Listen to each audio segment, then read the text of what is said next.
CM Pawan Kalyan తన వద్ద ఉన్న శాఖలపై ఫోకస్ పెట్టారు. గ్రామీణ రహదారులు, మౌలిక వస్తువులు, నిధుల వినియోగం ప్రతి అంశాన్ని స్వయంగా సమీక్షిస్తూ వరుస రివ్యూలు, ఆడిట్లు, ఫీల్డ్ ఇన్స్పెక్షన్లు చేస్తున్నారు.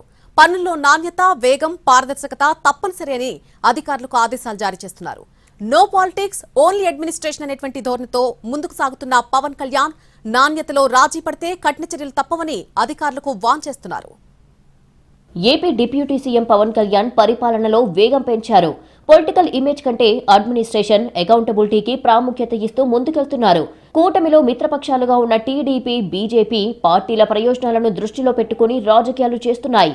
పవన్ మాత్రం భిన్నంగా అడుగులేస్తున్నారు. రాజకీయాల కన్నా పాలనకు ప్రాధాన్యత ఇస్తున్నారు. తన వద్ద ఉన్న కీలక శాఖలైన పంచాయతీరాజ్, గ్రామీణాభివృద్ధి, అటవీ శాఖ, తాగునీటి సరఫరా వంటి శాఖల్లో పనితీరుపై వరుసగా రివ్యూలు చేస్తున్నారు. పనుల్లో ఆలస్యం, నాణ్యత లోపం, బాధ్యత రాహిత్యం ఏ స్థాయిలో జరిగినా ఉపేక్షించమని హెచ్చరిస్తున్నారు. గ్రౌండ్ రిపోర్టులు తీసుకుని ఫీల్డ్ స్థాయిలో ఏ పనులు జరిగాయి, ఎక్కడ నిలిచిపోయాయి లాంటి అంశాలపై అధికారులు క్లియర్ అప్డేట్ ఇవ్వాలని ఆదేశాలు జారీ చేస్తున్నారు. ఫైలు సంతకాలు కాదు, ఫలితాలు కనిపించాలంటూ స్పష్టం చేస్తున్నారు.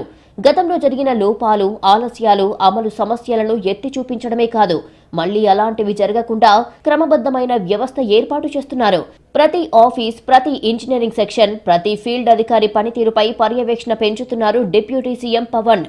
కేంద్రం నుంచి తన వద్ద ఉన్న శాఖలకు ఎన్ని నిధులు వచ్చాయి, ఆ నిధులను ఎలా వినియోగిస్తున్నారో కూడా ప్రజల ముందు ఉంచుతున్నారు డిప్యూటీ సీఎం పవన్ కళ్యాణ్. మరోవైపు తన శాఖల నుంచి ప్రజలకు అవసరమైన పనులకు శాంక్షన్లు కూడా వరుసగా ఇస్తున్నారు. అభివృద్ధి కార్యక్రమాలకు గ్రీన్ సిగ్నల్ ఇస్తున్నారు. నెల రోజులుగా మంగళగిరి క్యాంప్ కార్యాలయంలోనే మకాం వేసి రివ్యూలు, ఆడిట్లు, ఫీల్డ్ రిపోర్టులు తీసుకుంటూ ప్రతి పనిని క్లోజ్ గా పర్యవేక్షిస్తున్నారు డిప్యూటీ సీఎం పవన్. జాతీయ రహదారి 63 విస్తరణకు భూసేకరణ సమస్యగా పరిణమించింది. పరిహారంలో తేడాలుండటంతో భూములిచ్చేందుకు రైతులు ససేమిరా అంటున్నారు. భూములకు నిర్దిష్టమైన పరిహారం ఖరారు చేయాలని అన్నదాతలు డిమాండ్ చేస్తున్నారు. నిజామాబాద్ జిల్లాలో జాతీయ రహదారి 63ను విస్తరించాలని ప్రభుత్వం నిర్ణయించింది. జగిత్యాల జిల్లా సరిహద్దు గండి హనుమాన్ ఆలయం నుంచి కమ్మరపల్లి శివారు పాటి హనుమాన్ ఆలయం వరకు జాతీయ రహదారి విస్తరించనున్నారు. విస్తరణ కోసం రహదారికి ఆనుకొని ఉన్న భూమి అవసరం ఉంటుందని గుర్తించారు. ఈ మేరకు భూసేకరణ కోసం నోటిఫికేషన్ జారీ చేశారు. జాతీయ రహదారికి ఆనుకొని ఉన్న భూములకు ఎకరానికి 1 కోటి ఇవ్వాలని నిర్ణయించారు. ప్రభుత్వ నిర్ణయంతో రైతులు హర్షం వ్యక్తం చేశారు. మార్కెట్ విలువ ఎకరం 2 కోట్ల వరకు ఉన్నా ప్రభుత్వం నిర్ణయించిన పరిహారం ప్రకారం భూములు ఇచ్చేందుకు సిద్ధమయ్యారు రైతన్నలు. కానీ పరిహారంలో తేడాలు ఉండడంతో తమ భూములిచ్చేది లేదంటున్నారు రైతులు. రైతులందరూ భూములు ఇంచుమించు 60 మంది భూములు పోతున్నాయి.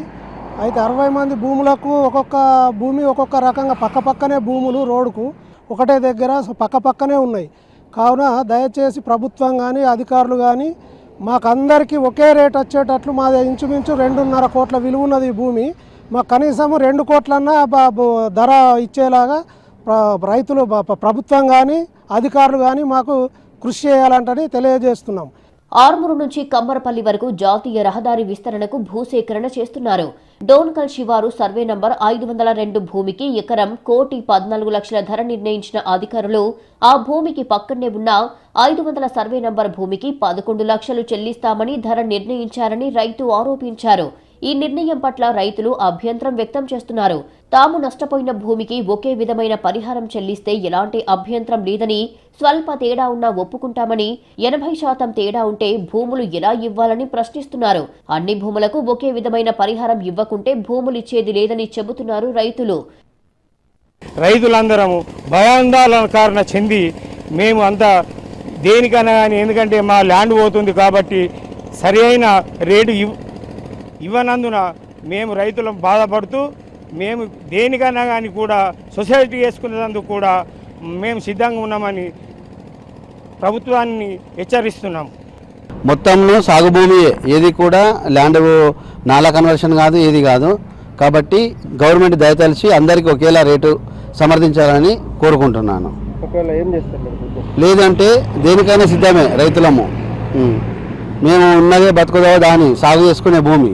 మీరు ఇచ్చే డబ్బులు మాకు ఎంతో కాదు, అది కోట్ల బయట మార్కెట్కి వస్తే 2 కోట్లు అవుతుంది ఎకరం. మీరు ఇచ్చే 10 లక్షలు మాకు లోకల్గా కూడా ఏం రాదు.